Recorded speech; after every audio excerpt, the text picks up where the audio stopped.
nothing about the Nephilim in there, right? And that's the whole reason for the story. Without the Nephilim, why are you killing, why are you destroying everybody in the world? Everyone was corrupted. It was a huge deal. And I don't have time to get into that, so let's move on. The Nephilim were on the earth and also afterwards. This is the Chongo's skull that came out of Chongos. You can see the right here. It says Chongos. For those of you who are going to the Nephilim Skull Tour, gee, that sounds like fun, LA. The Nephilim Skull Tour, we are leading, about 10 people have signed up so far. It's like $3,000 for 10 days, plus airfare. And it's like, we go down to Paracas and all these different places in Peru, and you can walk to Chongo's graveyard, where you can see the remains of some stuff. I mean, I was walking through there about 3 weeks ago, and I looked down, and there's like a shiny white dome. And I go, oh, you got to be kidding me. And I reach down, and I move the sand and pull out an elongated skull. I'm making this up, with only one parietal plate. We have photos of it. We're just kind of going like, where are we? What is this? It's the most desolate place on earth.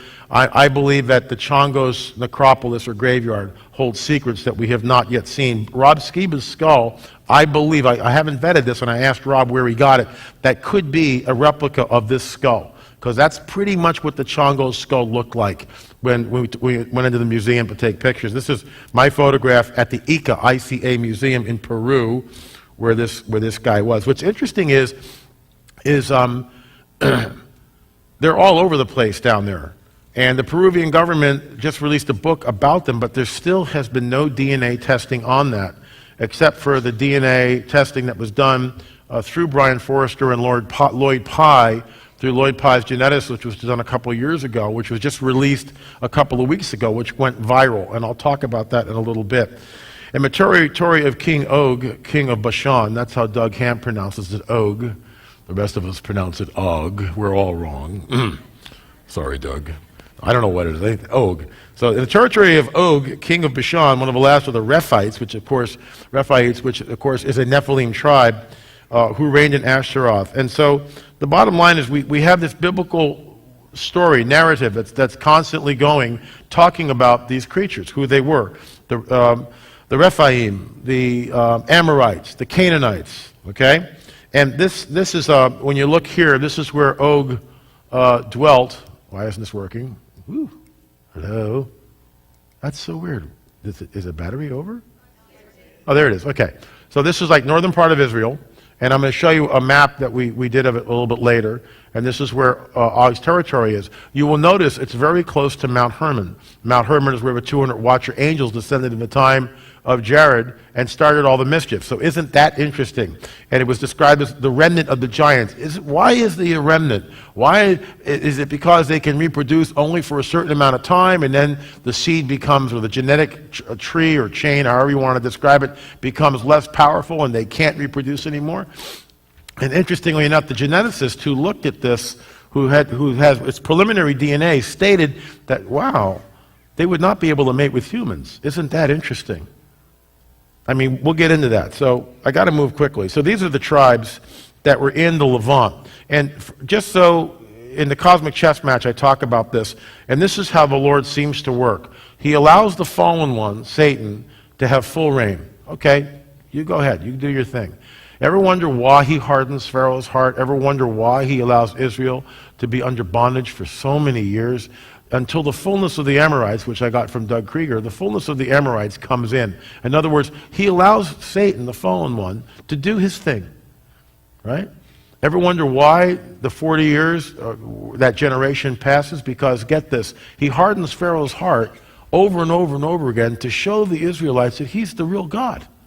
This is all in the cosmic chess match. I don't have time to get into it. But that's what he's doing. And so he rescues them over and over and over again.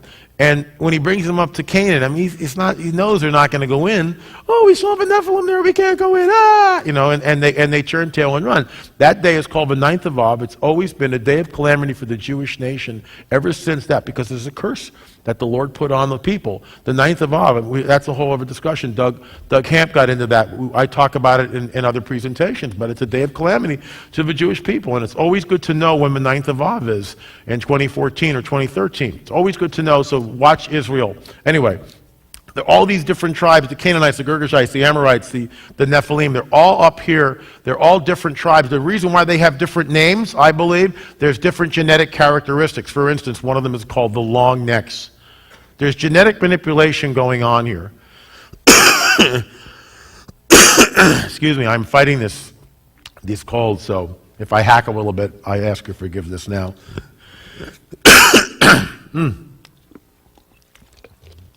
Anyway, so they go in, and this is the only place in the Bible, remember, the reason why the mandate from a loving, holy God is to wipe these people out is because they are not human.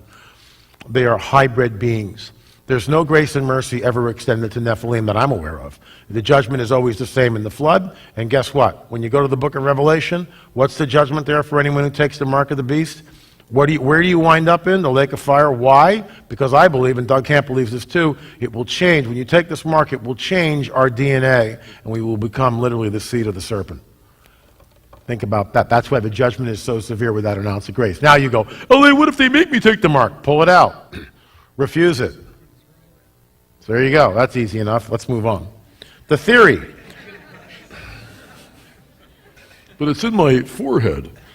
The theory is this, that when Joshua and Caleb went into the promised land, all right, and the mandate came out and the Holy Spirit was there, isn't it interesting how God wants this piece of real estate for whatever reason?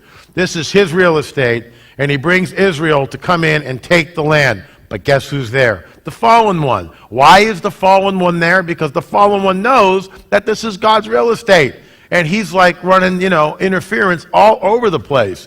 So the mandate comes out, the tribes go in, they start to conquer these tribes, and the Nephilim are going, we got to get out of here. So the theory is that some of them flee northward, okay, into Europe and across the Atlantic and settle down into Ohio and spread out. The other part goes into the Mediterranean and then goes across the Atlantic Ocean. I don't have time to get into all this stuff, but I will say this, that we believe that the theory is so far is holding water. Our hypothesis is holding water, that these tribes populated the Americas. And we think that these skulls, and also what we see in the Americas, is proof of that. And also what the Native Americans talk about. When they got here, this stuff was already here, and they had to conquer red-haired giants. The Paiutes had to do it. The Navajo talks about the same thing. Chief Joseph Riverwind, a friend of mine, talks about the Cherokee, talks about tribes in the north doing the same thing. So America's Stonehenge. Something is going on here, all right? A henge is a circle. This is what it looks like. It's in New Hampshire, okay? And it's been dated, carbon dating, at about 4,000 years old. So the question is, this is well before Columbus, folks. Well before Columbus. This is a slab that's about 6 feet by 10 feet. Human remains were found in and around it. They believe it's a sacrificial altar. And this is the work of Kelsey Stone. And I talked a little bit about this last night. There's the henge right there, and here's the line going up. Now, the henge is you saw as part of the rock. That's part of the henge, okay? And next to it is a standing stone. There are standing stones. Summer solstice, winter solstice, equinoxes, lunar events, okay? So Kelsey Stone takes a line from the center of Stonehenge, New Hampshire, and draws it out to the summer standing stone. And he continues that. And he continues it, and he splits the center trilithon in Stonehenge, England. Let's look at that again. There's this beginning of the line, and he continues that line. Remember, he's sighting, this is how he's getting there. He's in the center of the henge, and he sights the summer solstice standing stone, where the longest day of the year begins when the sun crests over the point of the standing stone. And he sights that line on Google Earth and continues it, and much to his astonishment, he winds up splitting the center trilithon in Stonehenge, England. You cannot do that in antiquity. You can only do it in modernity, and that with the help of triangulation with satellites overhead. I've talked to surveyors. You can't do it. Who's the prince of the power of the air? So who do you think's doing this? You only have two choices. It's either the extraterrestrial crowd, ET's doing it, right? Ancient astronaut theory, all those guys that you see on the History Channel, or it's the fallen angelic hosts. And the fact that there's human sacrifice at these sites leads me to believe that it's not, some nice little ET going, greetings from the Pleiades. Okay, this is nefarious stuff. There's the center trilithon. You can see how it's split. So Kelsey Stone decides to extend the line because they believe that the Phoenicians okay, were responsible for this. So he extends the line, extends the line, extends the line, and he winds up in Beirut. Beirut is the home of the Phoenicians. The Phoenicians are the descendants of the Canaanites, and the Canaanites are a Nephilim tribe. Ding, ding, ding, ding, ding, ding, ding, ding, ding, ding, ding. Okay, so once again, the theory is holding up, isn't it? Now we've got physical evidence of something going on. Of course, the anthropologists, with all due respect to academia, look at this stuff. Well, that's just, I'm not sure what it is, actually. It's very much. You know, and it's like, guys, go out in the field, look at it yourself, look at the evidence. Well, something is going on here. Get rid of what you've been taught, because what you've been taught a lot has been lies. And you hold on to tenaciously because it has to protect a Darwinian theory. Wah. You know? I'm going to get in trouble. I just know I am. Somebody's going to be watching this. We got to get L.A. Marzulli now. Dun, dun, dun, dun, dun, dun. Okay, so there's the line going all the way from Beirut, Lebanon, okay, all the way back. How do you do that? You can't do that. And what we've discovered is all these megalithic sites, megalithic, huge building blocks of stone, right? Megalithic sites, which are all over the planet, they are connected. And we believe it was part of a grid. And that grid in the days of Noah was used to enslave the human race. And that's part of why he flooded everything and blew it all up. But we don't know what the grid was, how it worked. We think that the Great Pyramid was part of that grid, maybe. Some big energy transmitter. These things are not the whole idols. When I was just down in Puma Punku, and you look at these stones of andesite, right, which has a Mohs hardness of 7, and they're very hard, and you think back thousands of years with little bronze chisels going ding, ding, ding, ding, ding, and you see a series of holes in the andesite stone. Precision, and channels and grooves and stuff that we have no idea what it is, because most of the stones have been carted away over the thousands of years. It's like Humpty Dumpty, you'll never put it back together. But it's not an idol place. It's some sort of a machine, and it was wiped out. Guess what? As in the days of Noah, so will be when the Son of Man returns, right? So does this tie into it? You betcha. Was there a grid in the ancient world? Possibly. We really believe, and look, I'm not the first person to come up with this. The New Ages have been banging this drum forever. They believe that there was a grid.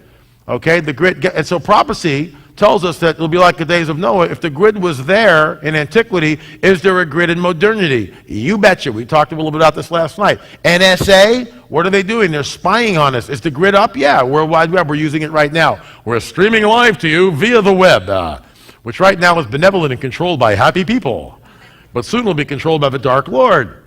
And he will enslave everybody. You don't think so? It already is when you think about it. It's just all they got to do is flip it. And the whole, for me, the whole deal with NSA and Snowden, the guy's a hero. Thank God why are these people doing this? That's another rabbit trail. I could spend an hour on it. I got to move on. Shut up. Okay, thank you. Am I disciplined or what? So anyway, Snowden was, no, just joking.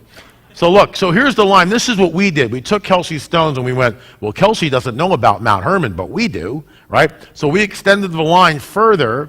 All right, here's Mount Hermon, and I talked about this last night. Here's Baalbek up here. Baalbek is this huge place in Lebanon where the 3 largest stones called the trilithon have been hewn. Now, I have colleagues, well, LA slaves did it over 100 years. Ting, ting, ting, ting, ting, ting, ting, ting, ting, ting, ting, ting, ting. 100 years building these stones. Ting, ting, ting, ting. I just don't buy that. And then they show these 2 wheels on the end of the stone, these 2 huge wheels. How do you lift the stone to put it on the wheel, and how's it? Just show me, okay? If I was a millionaire, and I really mean this, if I had oodles of money, oh, Father, please, what I would do is I would construct the L.A. Marzulli Nephilim Challenge. Number 1. What do they win, Bob? Bring them out. And what I would do, I got to stop it. Please forgive me. Please, I'm getting silly already. So anyway, what I would do is I would take concrete and rebar and build a replica, roughly, of a 1,500-ton stone with the 2 supposed, marks, and I go, okay, guys, show me how they move it. Build the wheels, bring it over, let's lift this puppy with ropes and pulleys and everything else. You show me, and I just, I don't believe it. There's something else going on here. So Baalbek is in the north, but guess what's in the south? Gilgal Raphaim. And Gilgal Raphaim right there, this is 47.5 miles from the line, 47.5 miles from Baalbek. What does it mean? We have no idea. Only that we find it real interesting at these 2 major sites, Baalbek in the north, Baal worship, right? Baal. And Gilgal Raphaim, right? the Rephaim, one of the Nephilim tribes, 47.5 miles. I have now come to call this area Nephilim Central, right next to Mount Hermon, where the 200 Watcher angels descended. This is huge. Notice where Damascus is. It's huge, no pun intended. And so everything's spread out from there. And stuff is going on. And I find that line, we were hoping that it would get close to Mount Hermon. It is close to Mount Hermon. It's only a few miles away. But it splits Bilbak and Gilgal Raphaim. It's certainly not a coincidence. Look at that again. And, if I gave you, let's say you're back 3,000 years, and I go, hey guys, can you draw a straight line? Here's some string. See what I mean? You look at that and you go, how, what, who? And it's precise. It splits the center trilithon dead center. Some outside agency, which is incredibly smart, the fallen cherub, right? The Dark Lord has the power because he's what? The prince of the power of the air. So it fits with our paradigm. Because why? We're supernaturalists. Why are we supernaturalists? Because Paul warns us in Ephesians, right, that we war against what? Principalities, archons, rulers of wickedness in the heavenlies. Hello? That's where we are. And I say hello for myself too. Hello, Marzilli. Wake up. This is what's going on now. It's happened in antiquity and it's going on right in front of us. So folks, tell your friends. It's time to wake up people that this war in the heavenlies has not only been going on in antiquity, but it's now starting to spill over into our dimension. And I talked about that with the UFO stuff last night. I had people come up showing me, we took this picture last week. It's like, okay, here's somebody else, took this picture last week. Got on my iPhone. Here, look at these. It's amazing, and it's happening more and more. Lights in the sky. People don't know what it is. Let's move on. Rabbit trail. Peru. We were able to remove the hair from this guy last time we were down there, and he only had one parietal plate, not a hint of a sagittal suture. The sagittal suture goes from the frontal plate here, and it goes back and splits the two plates which are known as the parietal plates. So that parietal suture should be there in a normal human being, and it's not. Not even a hint of it, not even a trace of it. And of course, this stymies the anthropologist and the archaeologist, and well, it should. Why they're not beating a door down to Peru is beyond me. I don't get it. I mean, I'm mystified by it. So let's move on. Here's a normal human skull on the right, an Inca human skull, and this guy here, of course, is a Paracas skull, much larger. Some people want to say that this is the result of cradle headboarding, and I understand what cradle headboarding is.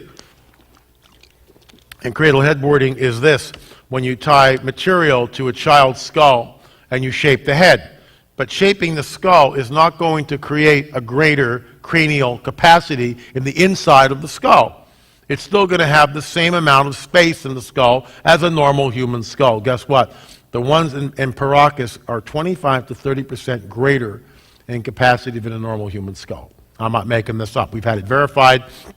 Aaron Junkins and Amatrell Nephilim 2 is writing up a paper. We spent hours measuring and looking at all the skulls. So something is going on. And it begs the question, why does a culture get up on a Monday morning and go, I think I'm going to make my son have a cone head. That's what I want my boy to be. Yes, sir. Come here, Freddie.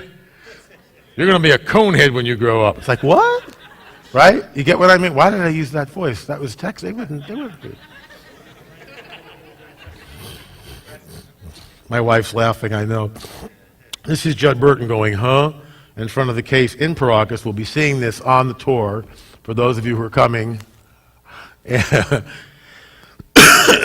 it's why it's macabre and grisly.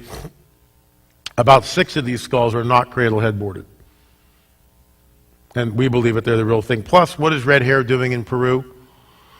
Red hair shouldn't be there. And it is. And here we are at the Museum of Anthropology, which, by the way, we'll be going in when we go down there again. They just created this new exhibit showing the Paracas skulls and the people of Paracas. It is absolutely fantastic. It rivals anything we have here or in Europe. I mean, it's really amazing. We were just blown away. But it's the party line. They have, this skull was, cradle headboarded this way, and this one was done this way. And okay, I get it. But how do you explain the one parietal plate on the skull on the end? And for whatever reason, that skull is there. The other skulls, cradle headboarding, I get it.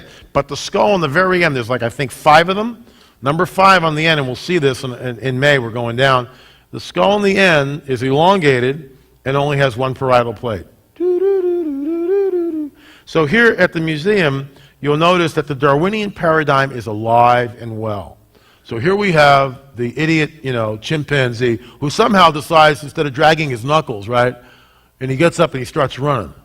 Hey, this is really cool, right?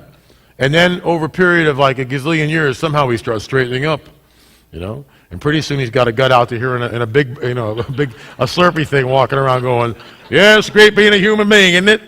So, I mean, how does this happen? And how does the deoxyribonucleic double helix of life, how does that, right, the DNA, how does these mutations somehow magically trigger, and why can't the evolutionists just give me one example in modernity? Some bird that's growing, a lizard limb or something. Just give me one, please. Just one example. Surely there'd be something out there with the thousands of species that we have that would be changing magically into something else. A lizard suddenly, look, the lizard's growing wings. Wow, right? It's not there. Hummingbirds beget hummingbirds. Humpback whales beget humpback whales. Penguins, don't beget elephants. It doesn't work that way. They know because of the code. And the code reproduces the same thing over and over and over and over again. Because it was put there by you-know-who. Yeshua, who created everything, and nothing that was made without him, period. And that's what we believe. Why do people have such a hard time with that? Where the Darwinists going, well, billions of years. And the primordial slime with lightning, where did lightning come from? Where did the primordial slime come from? I mean, it's such a bankrupt theory. Where did the first self-replicating molecule come from? Okay, I'll shut up. Thank you. Let's move on. This is Senior Juan. See, was I good? Do I get a round of applause for that? Thank you very much. Thank you. Thank you. This is Senior Juan. In the background is the Chongos necropolis. You see how bleak it is? I mean, it's a weird place, and we will be going there. That's the Chongos necropolis. No. What? You're going to hand me something? No, not now, my dear. I'm speaking. No secret notes. Dear L.A. Okay. On the ground, you will notice these pots. This is from the Wakaros, the grave robbers. The grave robbers come in with these long steel poles, metal poles like rebar, and they go like this in the sand, and they work them down until they hear something, and that's where they know where a grave is. They also look out over the terrain, and anything has a slight indentation, that's where they dig. So the skulls that we showed you came from the Chongos necropolis. When I was out there about a month ago, we were out there on January 8th, back there for 3 weeks. When I was out there, I asked one of the Wakaros, he told me a very interesting story. About 15 years ago, he was walking on the mountains, those in the background, and he came on a lost, like not a city, but like ruins. And he was prodding around, and these people had like rooms that would go underneath, and apparently there was a giant skeleton there. Now, he had no idea I was interested in the Nephilim of the giants. He's just a Wakaro that was there to show us some things and to go back to the site where we found that one I showed you with the red hair. That's all he was there for, and he told us the story. So, we just keep hearing things and hearing things. There's a site in Ecuador, which I don't have pictures of now, but I'll probably show it in the next book. I'm working on getting them. And these guys are out in the middle of nowhere at like 12,000 feet. Apparently it's the most dangerous jungle in South America. I mean, it really is like the really Indiana Jones thing. I don't want to go there. And these guys, apparently like hardened explorers, go into this place, and some of them never come out. And the natives, with the Karari darts, it's the whole thing. It's like, I mean, it's the whole Tarzan movie thing. I'm not going. That's just, sorry. Dun, dun, dun, dun, you can go. I'll stay here and eat my snow cone. Anyway, so, really bad. But they found the remains of this pyramid, and the stones shape are exactly very similar to what was in Cusco, Peru, which is just right below Ecuador. And guess what? Guess what? They found huge hammerheads. And guess what? You know how big the hammerheads were? From here to here, as long as my forearm to my fingers. Huge hammerheads. So let me get this straight. A 5'6" little Inca guy, right, running around with like a 30-pound hammerhead. How many is going to swing that, what, twice? Oh, time for a lunch break. No way. This is, and this site has been raided. It's just been discovered, and already it's being raided. And the Ecuadorian archaeologists and the army were supposed to go out there and do a survey. So that's just a report from sort of the front lines. So these are all bits of pottery. These are bits of bones. The graveyard has been looted for the last 500 years because gold and silver and tapestries are found, and that's why the Wakaros go. Yes, you can take pictures, but not where I tell you when you can't, okay? And that's Brian Forrester. This area, and Senior One in the background, this is the area where the baby skull was found, as well as the one with the red hair that we told you about with only one parietal plate. Senior Juan believes that if we go down 25, 30 feet, the Paracas royalty will be there because they stacked them. And that's what he thinks. Now, we're working with an archaeologist, Aaron Judkins, and we're trying to get permits to dig in Chongos. This area has not been explored since 1928. Why? Anyway, this is the baby skull. No more video from here on out. No more pictures from here on out, please. No more live streaming from here on out. You with that camera. Security, man in aisle 4. Grab him. Okay, so this is what is known as, we call the baby skull. Notice the color of the tapestries. And Senior Juan, the curator of the museum, allowed us to unwrap it, and this is what we found. The hair is reddish blonde. That's what it looks like before it was uncovered. There it is now. That's not supposed to be there. We had a dentist come, a Peruvian dentist, who looked at the dentition. It's about 22 months old, according to him. The picture, you can see the hands. The skull is incredibly elongated. We believe, now it had a parietal suture. So, once again, our theory is like, well, okay, genetic manipulation, we don't know what we're looking at, but we don't believe this one was cradle headboard. Absolutely not. There's the Chongo skull. There's the baby skull. Okay, let's, you can turn the videos back on. Video's on. 3, 2, 1, and rolling. There's the Chongo skull, another shot of a Chongo skull. This is a place called Waitara. The Catholics come in, and they're really weird, with all due respect to Catholics, and many of our Catholic brothers and sisters are born again and spirit-filled, but many, many are not. When you go down to Peru, they have this very strange, odd mix of Catholicism and paganism, and they blend the two. And it's really weird. They'll go to Mass on Sunday and have the shaman come over for, Sunday brunch. It's the way they work. So this church is built on a very ancient megalithic site. It's about 7,000 feet up in the Andes and in the middle of nowhere. And Brian, of course, found this place and got us there. And when you look at this, are you in Peru or are you in Egypt? Where are you? Look at the stones from here down. That's the original. This, what I lovingly refer to as Inca slop, with all due respect, has nothing to do with the precision of the stonework that's below.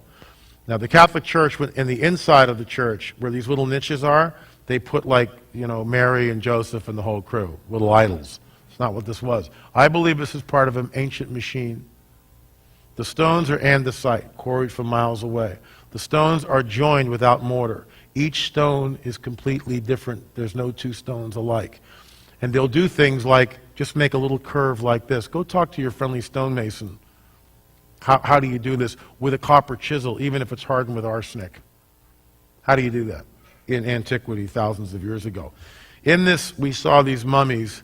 And again, I've had different people with different perspectives on it. Look at the head here. Okay? Some people want to tell us that that's hydrocephalic disease, but we don't think it is, because hydrocephalia balloons the head out like this, like a beach ball. These are cone heads. Something's going on here. And this was displayed in the museum. This particular museum, when we got there, all the lights were off. The curator was basically no heat, sleeping with sort of a jacket on his front desk. And, we paid our 5 solaces or whatever and went in and looked at what was there, and we were just kind of blown away. And we said, "What else do you have?" He goes, "Oh, we've got crates and boxes and all sorts of stuff and mummies here, and the public never gets to see this stuff, and it just sits, and we can't look at it, you can't look at it, but what is on display at least sort of tips their hand." And okay, there's another shot of what this thing looks like up close, frontal view. Okay, I need you to turn stuff off again. LA's being really difficult here. I'm not going to do what he says. I'm going to sneak a picture and put it on Facebook. That's what I'm going to do. Yeah, we'll make millions, see? Okay, I want you to look at this head here, okay? All right, this is in Peru, a place called Waitara. Now look at this, and this is my intellectual property. I discovered it. Where is that? Where was that taken? Where was that taken? Look at the child here. All cameras off. I'm looking. Hey, you. I'm just joking. Look at the head here. Look at this head here. Look at the way the skull goes back like that. That's not normal. Peru? Ecuador? How about Catalina Island? Yeah, I knew you guys would do that, especially here in California. Right out here in Catalina Island. Yep. And these pictures have been laying. This picture was taken around 1928. There's an amateur archaeologist called Ralph Glidden who was doing primitive archaeological digs out on the island. He's a little more than a grave robber, just digging these things up. Give me a second. Thank you. He kept sketchy records. He would tomb number 73, 4 arrowheads, 2 beads, 4 bowls, 3 skeletons.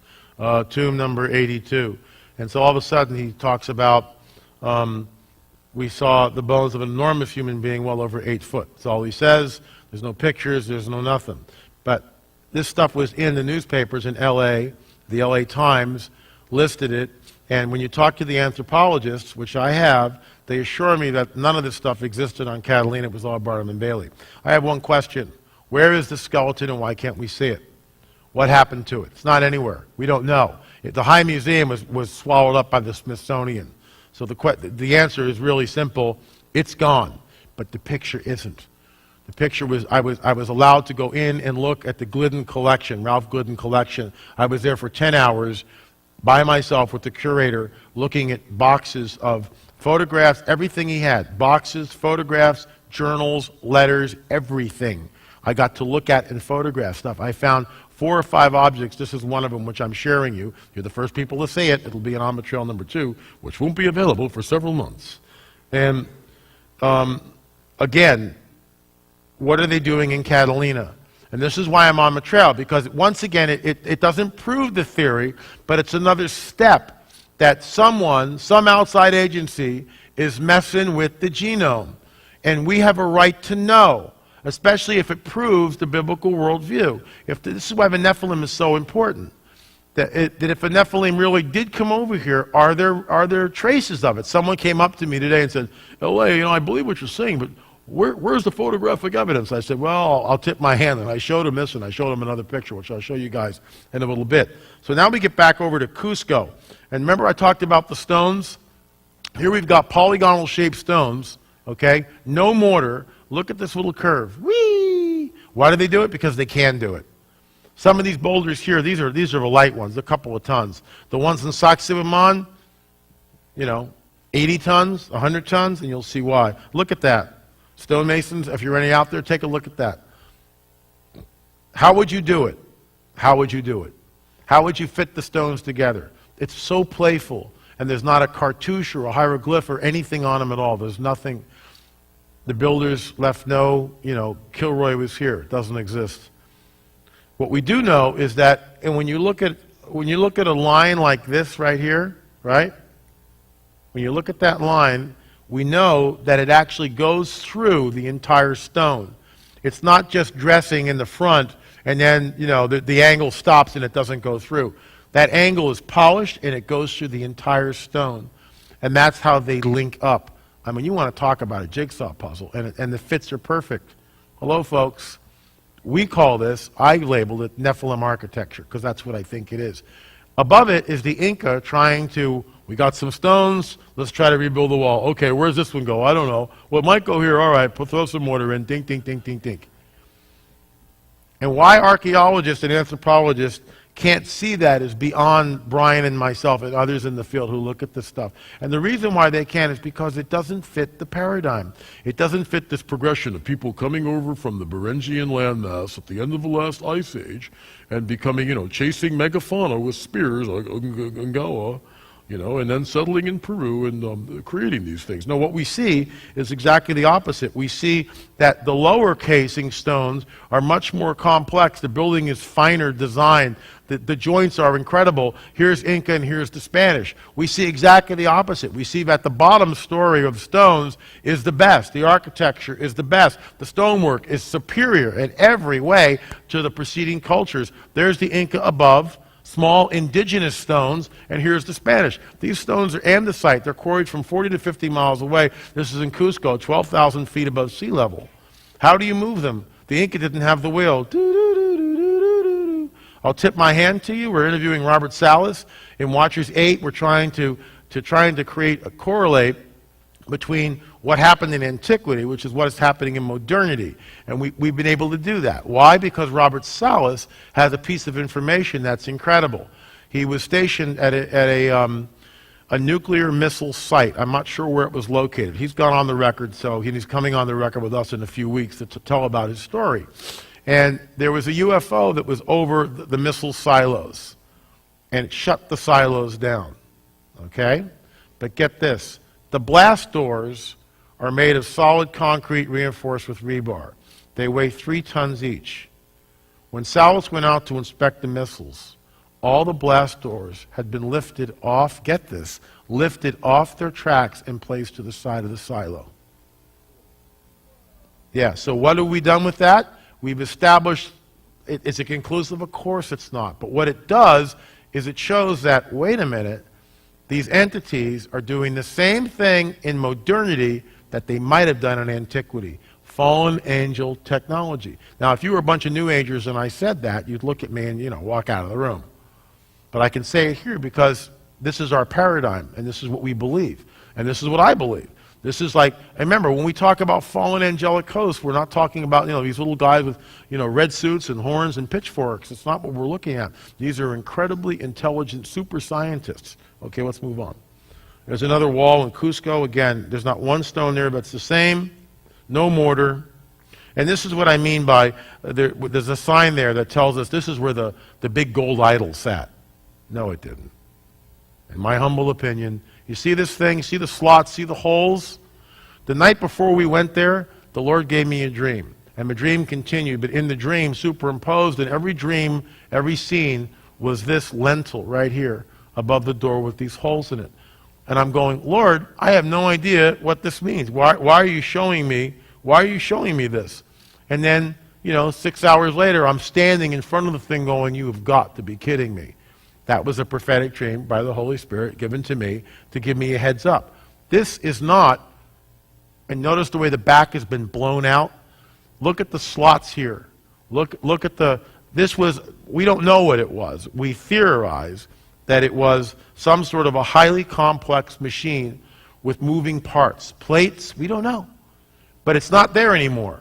Whatever it was, it's long gone, long gone. There's no way we can ever find out what it was. But was it a part of a temple? No. Something moved in and out. Something did something. We have no idea. I believe it was part of a grid that either was used to energize the planet on some level, transport people. I don't know. I'm just theorizing, just conjecturing. It's okay to think, isn't it, or conjecture. We don't know. Was this thing built to hold an idol? No way. Not in my opinion. Sorry, I don't buy it for a minute. This is Sacsayhuaman. And you'll look at the megalithic stones. That big one there is about 100 tons. And you'll notice the joints. Who gets up on a Monday morning and does this? Seriously. Again, let's take the L.A. Marzulli Nephilim challenge, okay? Let's get a bunch of stonemasons and a bunch of andesite stones. Oh, if I had the money, I'd film this. Are you kidding me? Put up a little tent city for these guys. Okay, guys, we want a wall. Go for it. And watch them go. Ding, ding, ding, ding, ding, ding, ding, ding, ding. Sorry, don't buy it. Look at this. Let's give them some, 80 tonners, right? Let's look at that wall. Are you kidding me? How do you do that? And the anthropologist, with all due respect, will say, well, the technology's been lost to us, LA, but it doesn't mean that mankind didn't do it. Well, here we are in the 21st century, and we can't duplicate it. So you tell me, if it was so, why is it that the technology is lost and we don't know what it is? Where did it come from, and why can't we duplicate it today? Moving on. This is a place called Ollantaytambo. It's all that's left of the same type of a structure. And you'll notice here, the only thing left is these steps which go up and down. Jacob's ladder, maybe? That's what I thought. And below is the Inca, and on top is the finer stonework. This is looking at the remains of the temple, something, or whatever it was, something happened there. The stones were thrown down by some great cataclysm, and many of them are down below in the valley below here. The stones have been broken. Whatever this thing was, this is all that remains of it. And this is on top of a hill, and the quarry is across the valley. So once again, these stones weigh tons and tons and tons each. They are huge. You can see where Brian is. How were they moved, and why? And what was this place? And then why do this? I mean, seriously, I work with wood. I used to work with wood a lot. I have a reverence for wood, and I know I could make this joint, and I could do it like in an afternoon. It wouldn't be that hard to do with wood. But I would be, I would be very careful with routers and everything else, and I'd be using wood, pine, and I could do that. But when you factor in stone, it's a whole different deal. These are just shots. We were out in the jungles of Peru, and a native said, I know where the skulls are. We were traipsed around there for hours, basically, and found the cave where the kids said that the skulls were. And we went in and we found some elongated skulls, one of them with 2 frontal plates instead of 1 frontal plate. There's Brian holding one of the skulls. And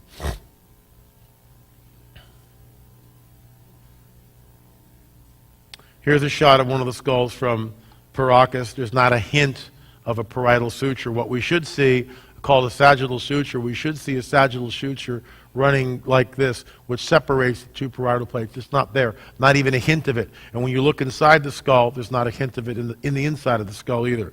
So the skull, it hasn't fused over age. Something is going on here. Here's a side shot of another skull. This is the one that we cast. This is the DNA testing results which came out. It went viral a couple of weeks ago on the web. Brian released it, and this is what it says. This is from a geneticist whom I have spoken to. Whatever the sample labeled 3A has come from, it had mitochondrial DNA with mutations unknown in any human, primate, or animal known so far. The data is very sketchy, though, and a lot of sequencing still needs to be done to recover the complete mitochondrial DNA sequence. But a few fragments I was able to sequence from this sample, 3A, indicate that if these mutations will hold, we are dealing with a new human-like creature, very distant from Homo sapiens, Neanderthals, and Denisovans. I am not sure it will even fit into the known evolutionary tree. The question is, if they were so different, they could not interbreed with humans. Breeding within their small population, they may have degenerated due to inbreeding. That would explain buried children. They were either low or not viable. So that's the first hardcore scientific evidence which we have allegedly from these skulls. That the mitochondrial DNA from the mother does not match any known base pairs, which once again fits our paradigm that whatever these are not human beings as we know them. So Yeshua warns us, as it was in the days of Noah, so will be at the coming of the Son of Man. Are we in the days that are likened to Noah? The theory is simply this. This is from the book of Enoch. The giants who are produced from spirits in the flesh shall be called evil spirits upon the earth, i.e. demons, in my opinion.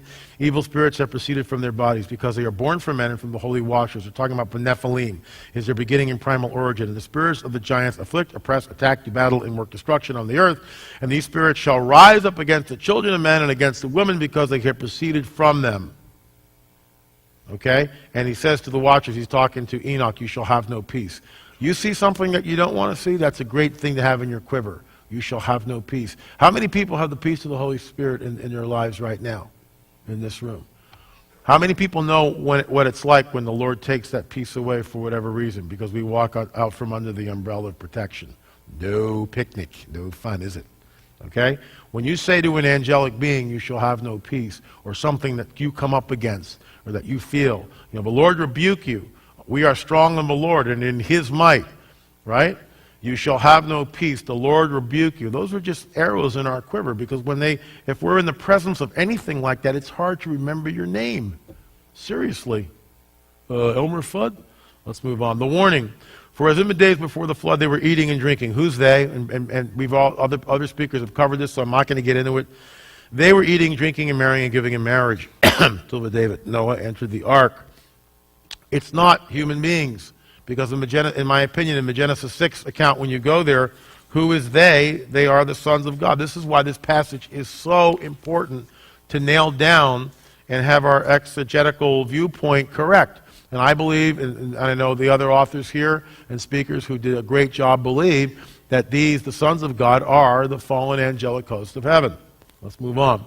The coming of the lawless one is according to the working of the fallen one with all power, signs, and lying wonders. That's from Paul warning us 2,000 years ago. Why don't we take this stuff seriously? When we read that passage, I'm not talking about, is there a demon under this flower pot here? Let's take a look. That's not what I'm talking about. But we know that the coming of the lawless one, and what are the signs? Wars, rumors, and wars, famines and pestilence, earthquakes in diverse places, troublesome times. We are in it. Remember I said last night, go back 6 or 7 years ago, my throat's going, this is going to be great. 6 or 7 years ago, there's no wars in the Middle East, there's no Arab Spring going on, there's no war in Syria, Iran's not trying to make the bomb, there's no 7-point earthquake, which will become the new normal, we have a 9.0 in Haiti, whoa, jump back, Fukushima's not existing, the fish and animal stuff isn't going on, come on. We need to grasp and understand the times that we're living. I know it's late and you guys are saturated, but we need to be on fire because this stuff isn't going away. It's not, you're not going to wake up tomorrow morning and go, God's got a plan for your life and everything's just going to be fine. I don't see that. With all due respect to those guys on TV who are selling that stuff, it's like, look, as a watchman, our job, my job, is to wake up and exhort and tell people and warn, like, hey guys, we're headed to the cliff. Time to prepare. Let's move on. Big rabbit trail. I believe the fallen one has been trying to manipulate the genome in order to create man in his own image. I got to really get going. Look at this skull. This is called Waki. It stood about this tall. You think that's normal? I don't. Let me just show you some things. Look at this one with the suture going and splitting the two frontal plates. That's not supposed to be there. That frontal plate's supposed to be intact. It's not supposed to have a suture in it. The suture goes up like this, and then the sagittal suture goes back. These skulls are anomalous. There's a Chongo skull. No sagittal suture.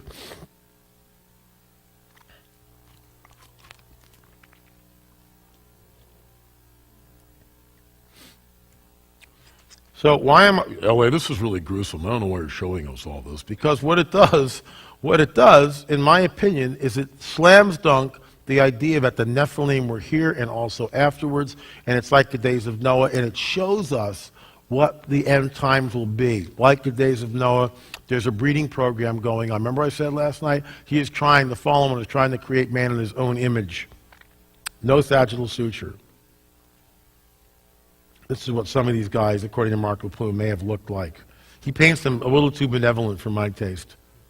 I'm working with another artist who, not to manipulate it, but let's make them a little more, It happened here in the Americas. Oh, we need some sound, guys? Okay, watch this. This is Robert Mirabal, Native American Indian. Listen to what he's talking about, and you tell me what he's saying. Long ago, when the sky people came. Listen to what he's saying, and you tell me what this echoes. Anything? Sound? We should be getting something.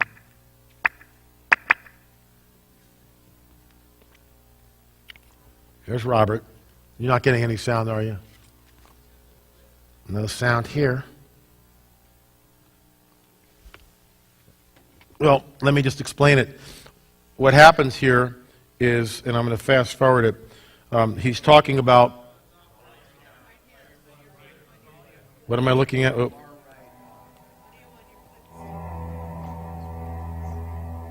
The men would go hunting in the mountains for deer or elk. Thank you. While the women would prepare offerings to honor these giants.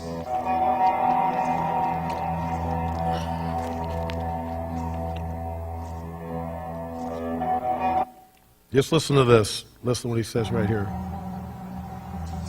And a long time ago, they say there were giants that roamed the land. They came from the sky, fell in love with the sons and daughters of the... A long time ago, there were giants in the land. They came from the sky and they fell in love with the sons and daughters of men. What is that? What is that?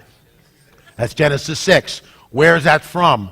Our Bible. These guys are Native Americans. It's in their oral tradition. It's there. This is what just blows me away. And you talk to the anthropologists and they dismiss the oral tradition as mythos. No, it's not, with all due respect. It's not mythos. Their oral tradition is just as valid as our oral traditions. These people have handed these stories down. I have talked to chiefs. I have talked to elderesses and elders. They have been told these stories and it's been handed down over hundreds of years. This is their story. And what are they saying? They're telling us that there were giants in the land. Listen to what it says. earth. They had the ability to read your mind and foresee the future.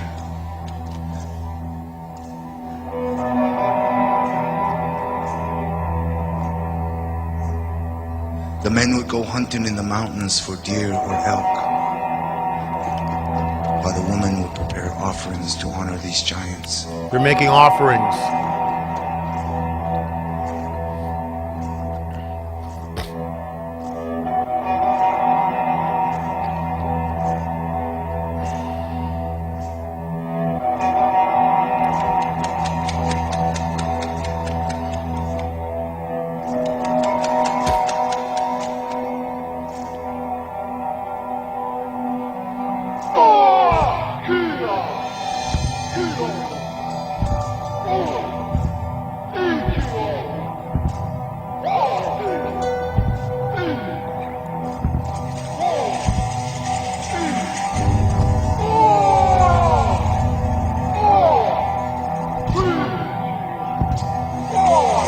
Okay, I'm not going to show you the whole thing, but you get the deal. This is what they're reenacting. Giants in the land, in the mountains, and they could read your mind. They had supernatural powers. That's just one tribe. It's all over the United States, talking about war with giants. We had to clear the land from the giants. They were cannibal-eating, red-haired giants. Let's move on.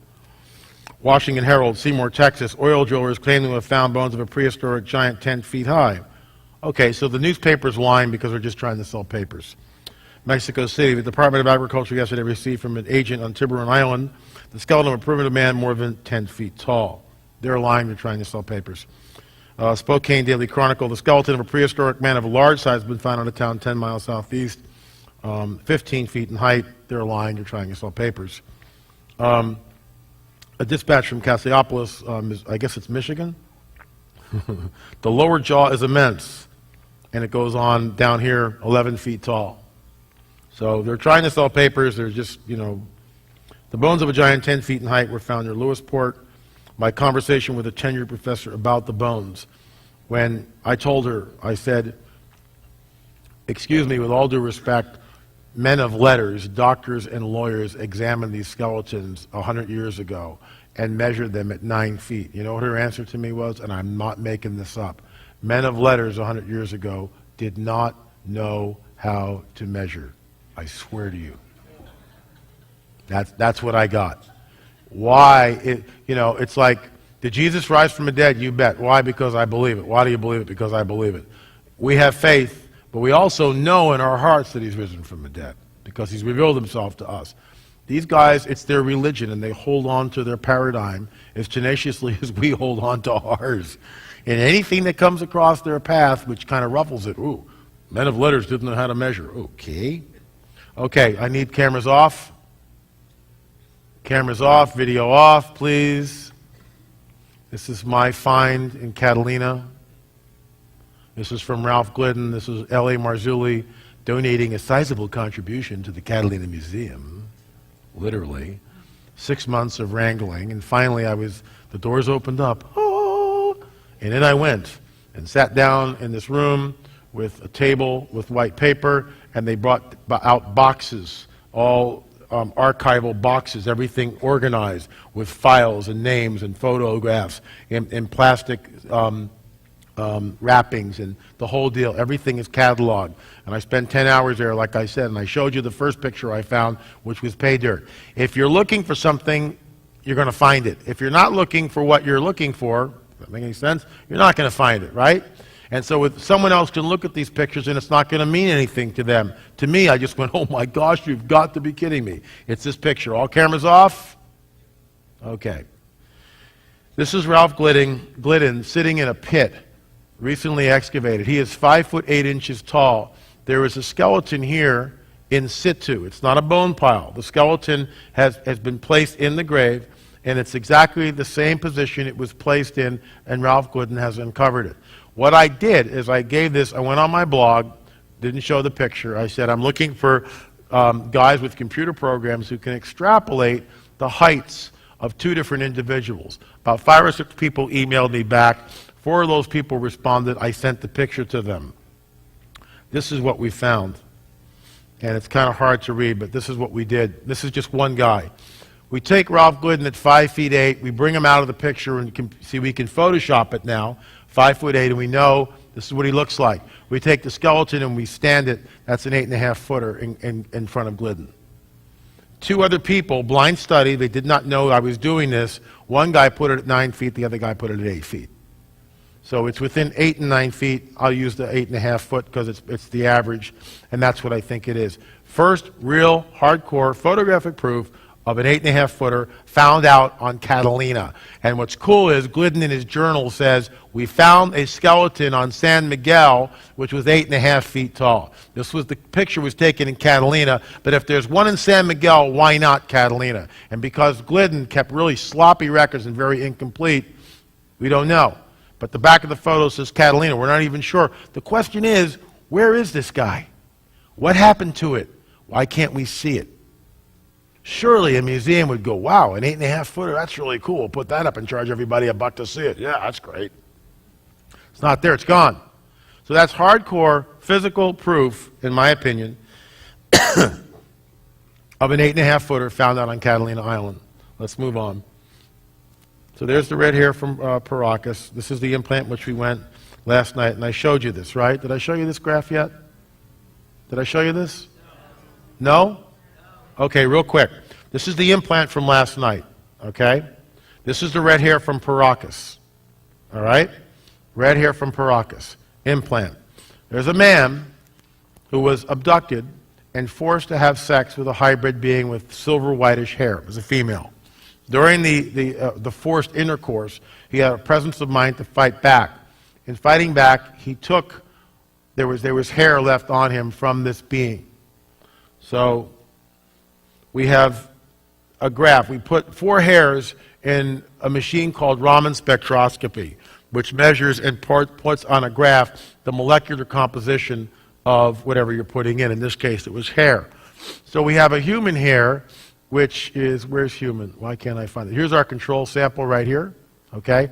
So we see a normal human hair comes into the graph like this, comes up and just kind of falls like this, right? The green hair is a dyed hair, dyed human hair. We see it comes way down here and goes up and sort of spikes out and goes out.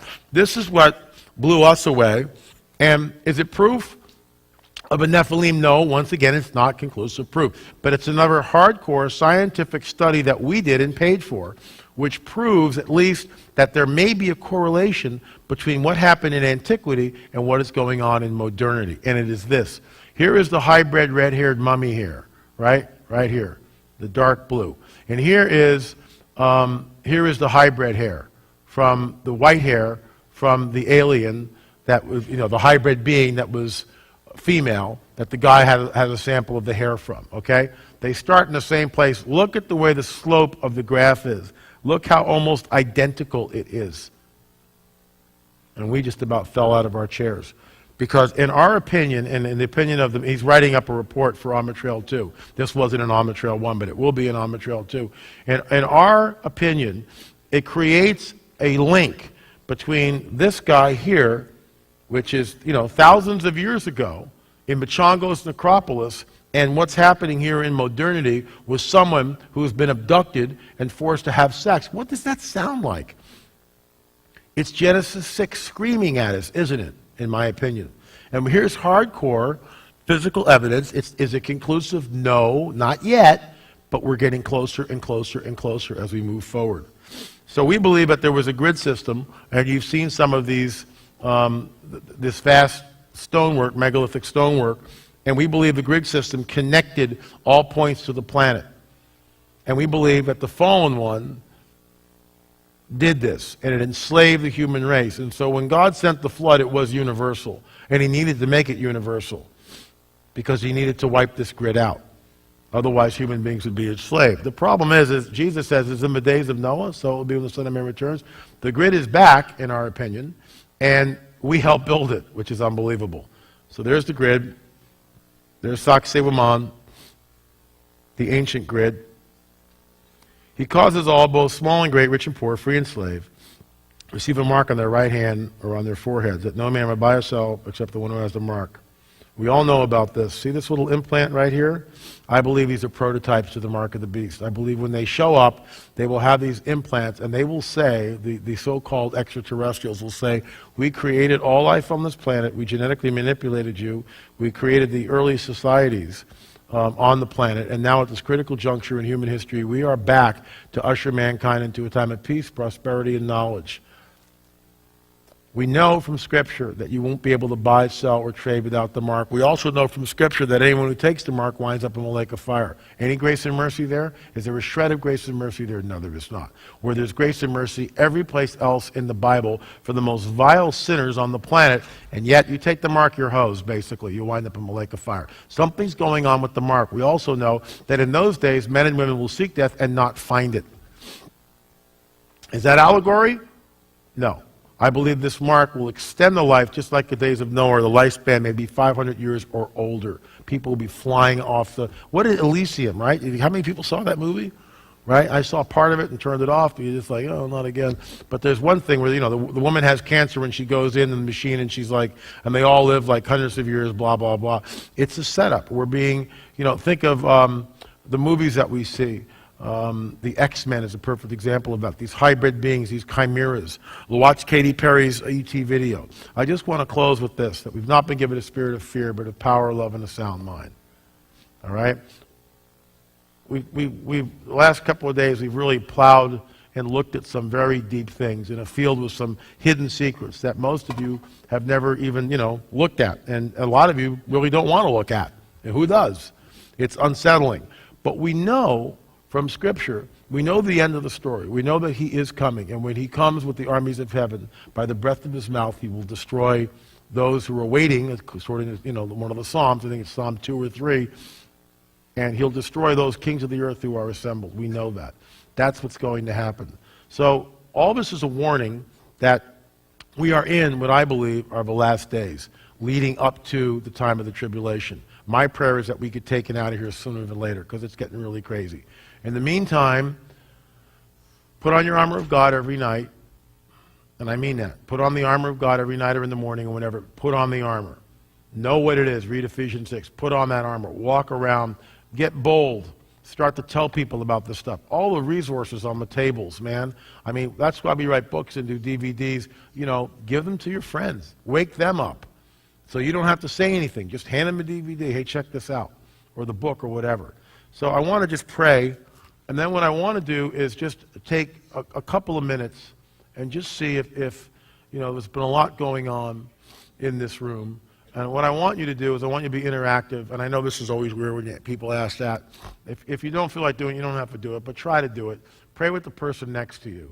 Okay, and if you're alone or whatever, then try to, you know, get in a group in front of you. It doesn't have to be a long-winded prayer. Just pray that the Lord would seal in our hearts the things that we're supposed to have, and the things that we're not supposed to have, we're not supposed to have. We won't take out of this room. You know what I mean? So just take a minute and just pray amongst yourselves. And then I want to just, after that, I just want to sit, and I'll sort of, you know, run it from here because I got the mic. But let's just see if the Holy Spirit has anything to say to us. And remember, here's my caveat. The Holy Spirit will not force you to do anything. It will not be about you, or what you've done, or what you've seen, or you and me have seen or done, or anything else. It will not be something like, thus save the Lord.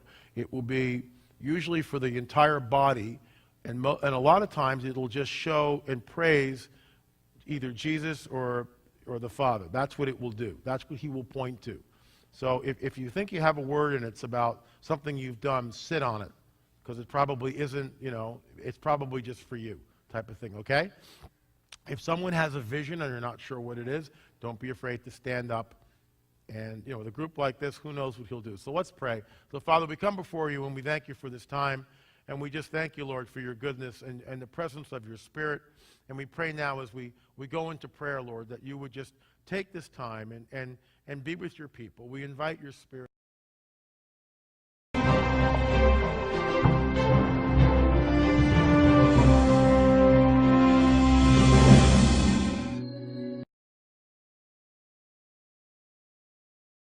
Nothing about the Nephilim in there, right?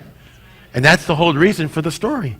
Without the Nephilim, why are you killing, why are you destroying everybody in the world? Everyone was corrupted. It was a huge deal. And I don't have time to get into that, so let's move on.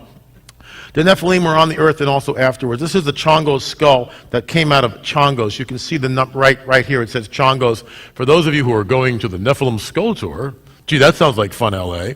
The Nephilim Skull Tour, we are leading, about 10 people have signed up so far. It's like $3,000 for 10 days, plus airfare. And it's like, we go down to Paracas and all these different places in Peru, and you can walk to Chongo's graveyard, where you can see the remains of some stuff. I mean, I was walking through there about 3 weeks ago, and I looked down, and there's like a shiny white dome. And I go, oh, you got to be kidding me. And I reach down and I move the sand and pull out an elongated skull. I'm making this up, with only one parietal plate. We have photos of it.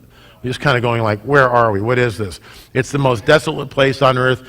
I believe that the Chongos necropolis or graveyard holds secrets that we have not yet seen. Rob Skiba's skull, I believe, I haven't vetted this, and I asked Rob where he got it, that could be a replica of this skull, because that's pretty much what the Chongo's skull looked like when we went into the museum to take pictures. This is my photograph at the ICA Museum in Peru, where this guy was. What's interesting is they're all over the place down there.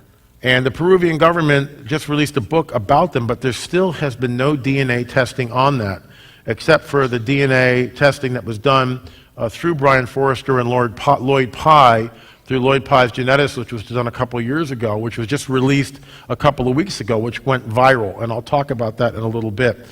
And the territory of King Og, king of that generation, passes because, get this, he hardens Pharaoh's heart over and over and over again to show the Israelites that he's the real God.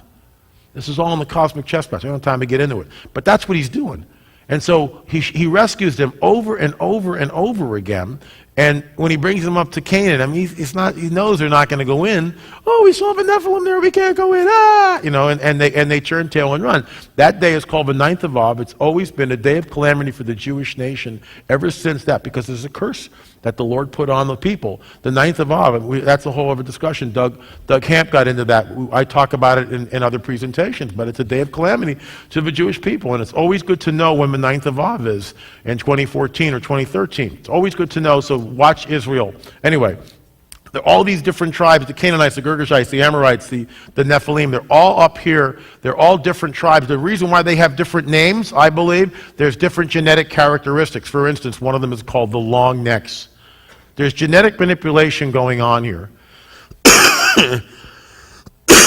Excuse me, I'm fighting this cold, so if I hack a little bit, I ask your forgiveness now.